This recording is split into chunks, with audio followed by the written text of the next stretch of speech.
तो स्टूडेंट, इस वीडियो में हम क्लास 12 फिजिक्स एनसीईआरटी के चैप्टर 2 जिसका नाम है स्थिर वैद्युत विभव तथा धारिता के 4 महत्वपूर्ण प्रश्न उत्तर देखेंगे।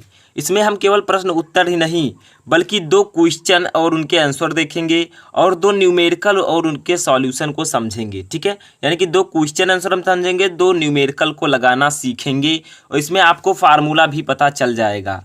कुछ फार्मूले भी आपको पता चल जाएंगे जिससे आप किसी भी न्यूमेरिकल को आसानी से लगा सकते हैं। तो ये वीडियो आप लास्ट तक देखते रहिए। सब कुछ पढ़ाने के बाद मैं इसका पीडीएफ भी आपको डिस्क्रिप्शन में दे दूंगा, जाकर डाउनलोड कर लीजिएगा। ठीक है, तो ये बहुत ही इंपॉर्टेंट वीडियो है और ये मैं क्यों बना रहा हूँ, क्योंकि मैंने फर्स्ट चैप्टर आपको ऑलरेडी पढ़ा रखा है। तो आप लोगों को प्लेलिस्ट भी डिस्क्रिप्शन में मिल जाएगा। उस चैप्टर को अगर आपने नहीं देखा, सभी टॉपिक चैप्टर के उस पर अपलोड हो चुके हैं, तो आप लोग जाकर देख सकते हैं। उसके बाद मैं आपको इंपॉर्टेंट क्वेश्चन बता रहा हूँ। ठीक है, सभी चैप्टर पढ़ाने के बाद। तो देखिए क्या है फर्स्ट क्वेश्चन, एक मेगा इलेक्ट्रॉन वोल्ट को जूल में व्यक्त कीजिए, यानी कि 1 MeV को जूल में व्यक्त कीजिए। ठीक है, तो 1 MeV इक्वल टू होता है 1 MeV। ठीक है, इक्वल टू होता है 10⁻6 EV। अब EV क्या है? EV है आपका इलेक्ट्रॉन वोल्ट। ठीक है, ये मेगा इलेक्ट्रॉन वोल्ट है। तो इलेक्ट्रॉन वोल्ट की जो वैल्यू होती है मैं आपको ऑलरेडी बता चुका हूँ। EV की जो वैल्यू होती है वो होती है 1.6 × 10⁻−19। ठीक है, जूल। तो ये मैं आपको ऑलरेडी पढ़ा चुका हूँ। तो इलेक्ट्रॉन वोल्ट जो वैल्यू होती है 1.6 × 10⁻−19 जूल। तो 1 MeV यानी कि मेगा इलेक्ट्रॉन वोल्ट की वैल्यू पूछी जा रही है, तो इसकी वैल्यू होती है 10�6 इंटू इलेक्ट्रॉन वोल्ट। तो देखिए 10�6 को हम ऐसे रहने देते हैं, इंटू इलेक्ट्रॉन वोल्ट की वैल्यू कितनी है? 1.6 × 10⁻−19। ठीक है, तो अब यहाँ पर हमारा फाइनली जो आ जाता है 1 मेगा इलेक्ट्रॉन वोल्ट की जो वैल्यू आ जाती है वो आई है इसको, यानी कि 1.6 आपका ऐसे ही रहेगा और ये 10�6 है, 10⁻19 है। तो 6 में से 19 जब जाएगा तो आपका हो जाएगा 10⁻−13। ठीक है, जूल। तो सिंपली ये आपकी वैल्यू हो जाएगी 1 मेगा इलेक्ट्रॉन वोल्ट की, 1 MeV की वैल्यू ये आपकी आ चुकी है। तो यहाँ पर आपको 2 चीज़ें ध्यान में रखनी है। एक इलेक्ट्रॉन वोल्ट की वैल्यू कितनी होती है? तो इतनी होती है, क्योंकि इलेक्ट्रॉन वोल्ट भी आपके बोर्ड एग्जाम में पूछा जाता है। ठीक है, चूँकि मैं ये सब आपको ऑलरेडी बता चुका हूँ, इलेक्ट्रॉन वोल्ट, वैद्युत विभव और उसके बाद में कई न्यूमेरिकल मैंने आपको बताया। ठीक है, संधारित्र में परावैद्युत के उपयोग से धारिता क्यों बढ़ जाती है, संधारित्र क्या है, सब मैंने आपको बता दिया है। लिंक आपको डिस्क्रिप्शन में मिल जाएगा। इंपॉर्टेंट क्वेश्चन भी मैंने आपको पढ़ाया। ठीक है, लेकिन जो इंपॉर्टेंट अभी बच्चे थे उसको मैं आपको इस वीडियो में बता रहा हूँ।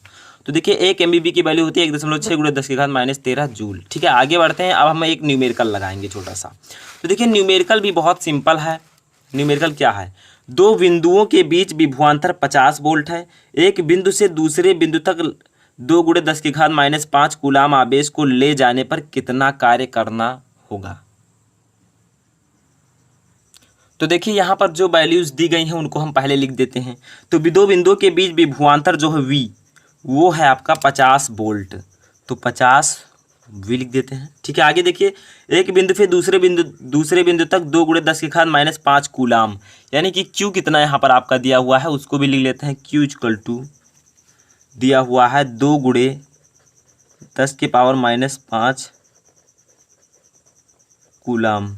ठीक है, उसके बाद देखिए आवेश को ले जाने पर कितना कार्य करना पड़ेगा, आपसे W पूछा जा रहा है। देखिए छोटे छोटे न्यूमेरिकल मैं आपको बता रहा हूँ, क्योंकि बड़े न्यूमेरिकल जो इस चैप्टर के हैं वो मैं आपको ऑलरेडी बता चुका हूँ। ठीक है, बहुत सारे वीडियो बने हैं न्यूमेरिकल के, तो आप लोग प्लेलिस्ट में जाकर देख सकते हैं, फिर सर्च भी कर सकते हैं कि सेकेंड चैप्टर यानी कि स्थिर विद्युत विभव important numerical by Shubham lecturer, तो आपको मिल जाएगा। ठीक है, तो देखिए इस प्रकार से आपका VQW लिखा है। तो एक फार्मूला मैंने आपको बताया था, वो फार्मूला था V इक्वल टू विभव का W/Q। ठीक है, तो V इक्वल टू मैंने आपको बताया था W/Q होता है। तो अब यहीं पर इस फार्मूले को हम अप्लाई कर देते हैं। तो देखिए अगर हम यहाँ से W की वैल्यू निकालें, ठीक है, किसकी? W की, तो W हम यहाँ पर लिख देंगे इक्वल टू इसका और इसका गुणा हो जाएगा। जब W की हम वैल्यू निकालेंगे तो इसका गुणा हो जाएगा। तो देखिए V × Q या फिर Q × V। ठीक है, अब देखिए आपका जो W कार्य है वो आपका कितना हो जाएगा? V कितना दिया गया है ऊपर देखिए 50 वोल्ट, तो हम लोग लिख देते हैं 50, और Q कितना दिया गया है? 2 × 10⁻−5। ठीक है, अब क्या करेंगे हम इन्हीं का जो है गुणा कर देंगे आपस में। तो इनका गुणा करने पर आपका आ जाएगा 50 का जब 2 में गुणा करेंगे तो आपका आ जाएगा 100 गुणे 10 की पावर -5। बारीकी से समझिए, इस पर कोई भी न्यूमेरिकल अगर इस फार्मूले से रिलेटेड पूछा जाता है तो आप आसानी से लगा सकेंगे। ठीक है, अब देखिए 100 है तो इसको हम 10 की पावर 2 भी लिख सकते हैं। 10 की पावर -5 है तो हम इसे -5, ठीक है, -5। देखिए 10 जब हो जाएगा आपका तो इस प्रकार से आपका देखिए इस प्रकार से हो जाएगा 10 की पावर 2 इंटू 10 की पावर -5। ठीक है, जब 10 बराबर है तो हमने 2 -5 कर दिया, 2 में से 5 चला जाएगा, यहाँ पर -5 है। ठीक है, समझ में आया, देखिए -5 है। अब देखिए यहाँ पर क्या होगा, W इक्वल टू आपका हो जाएगा 10 की पावर -3, 2 में से 5 जाएगा लेकिन आगे 2 छोटा है ये बड़ा है तो -3 में आंसर आएगा। ठीक है, जूल। तो ये आपका हो जाएगा आंसर। तो इसी प्रकार से आप इस न्यूमेरिकल को भी लगा सकते हैं जिस प्रकार से मैंने लगाया है। ठीक है, कि 2 बिंदुओं के बीच विभवांतर इतना है, दूसरे बिंदु तक 2 गुणे 10 की पावर -5 कूलाम आवेश को ले जाने पर कितना कार्य करना पड़ेगा, तो आपका ये आंसर आ चुका है। W इक्वल टू 10 की पावर -3 जूल। ठीक है, आगे बढ़ते हैं। ये फार्मूला आप लोग याद रखिएगा कि V इक्वल टू W/Q होता है। ठीक है, या फिर W equal to Q into B होता है। तो चलिए तीसरा अपना इंपॉर्टेंट क्वेश्चन देखते हैं। तो देखिए यहाँ पर एक छोटा सा क्वेश्चन तीसरा हमारा है कि क्या यह संभव है कि किसी बिंदु पर वैद्युत विभव शून्य हो लेकिन वैद्युत क्षेत्र शून्य ना हो। ये आपके NCERT बुक में भी दिया गया है एक्सरसाइज में। ठीक है, तो इसको आप लोग याद रखिएगा। तो ये पूछा जा रहा है कि क्या यह संभव है कि किसी बिंदु पर वैद्युत विभव शून्य हो लेकिन वैद्युत क्षेत्र शून्य ना हो। तो इसको मैंने आपको ऑलरेडी सॉल्व कराया है जिसमें आपका V इक्वल टू 0 आया था। ये एक डेरिवेशन है जिसका नाम है वैद्युत द्विध्रुव की निरक्षीय स्थिति पर वैद्युत क्षेत्र की तीव्रता, वैद्युत विभव। ठीक है, तो देखिए यहाँ पर क्या है, तो आप लिख सकते हैं हाँ। ठीक है, इसका आंसर सीधा सा है हाँ। अब पूछेगा उदाहरण बताइए, तो आप लोग कह दीजिएगा उदाहरण के लिए, जैसे उदाहरण के लिए आपका हो जाएगा यहाँ पर कि वैद्युत द्विध्रुव की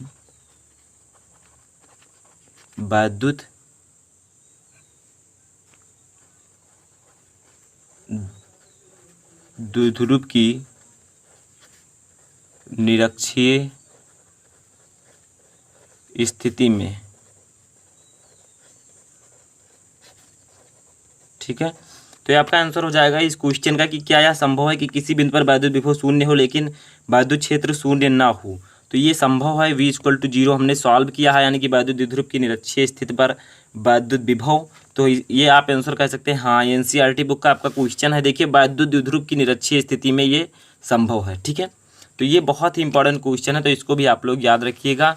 अब देखिए हमारा लास्ट क्वेश्चन आता है, तो ये क्वेश्चन भी आपका बहुत इंपॉर्टेंट है, ये धारिता से रिलेटेड है। ठीक है, तो देखिए क्या दिया गया है कि 2 संधारित्र जिनकी धारिताएं क्रमशः 20 μF यानी कि माइक्रोफैरड तथा 30 μF 30 माइक्रोफैरड है, श्रेणी क्रम में जुड़े हैं, उनकी तुल्य धारिता की गणना कीजिए। यानी कि 2 संधारित्र की 2 धारिताएं हैं, क्रमशः 20 μF और 30 μF हैं, वो श्रेणी क्रम में जुड़े हैं, उनकी तुल्य धारिता की गणना कीजिए। ठीक है, तो यहाँ पर हम लोग लिख लेते हैं C1, धारिता को डिनोट करते हैं C से। ठीक है, तो C1 यहाँ पर लिख देते हैं, इसको लिख देते हैं C2 दिया गया है। तो देखिए C1 कितना है 20 μF और आपका ये कितना है C2 30 μF। ठीक है, तो हमें ज्ञात क्या करना है C, तो C इक्वल टू हमें निकालना है, तो ये आपका क्वेश्चन मार्क हो जाएगा। तो देखिए श्रेणी क्रम के लिए इसका सूत्र क्या होता है, श्रेणी क्रम के लिए धारिता का सूत्र, ठीक है, के लिए सूत्र, यानी कि श्रेणी क्रम में संधारित्र की धारिता का सूत्र क्या होता है, तो इसका सूत्र होता है 1/C equal to 1/C1 plus 1/C2। अब अगर आपका C3 भी दिया है तो C3 भी लिख सकते हैं, C4 दिया है तो C4 भी लिख सकते हैं। ठीक है, जितना आपका दिया है वो आगे आप बढ़ा सकते हैं। तो इतना हमें C1 C2 दिया गया है तो हम इस प्रकार से निकालेंगे। तो आगे देखिए क्या होगा, 1/C आपका ऐसे ही रहेगा, 1/C1 कितना है 20 है, प्लस 1/C2 कितना है 30 है। ठीक है, अब इसकी वैल्यू हम याद कर लेते हैं, तो 1/C अभी हम लिखेंगे यहाँ पर।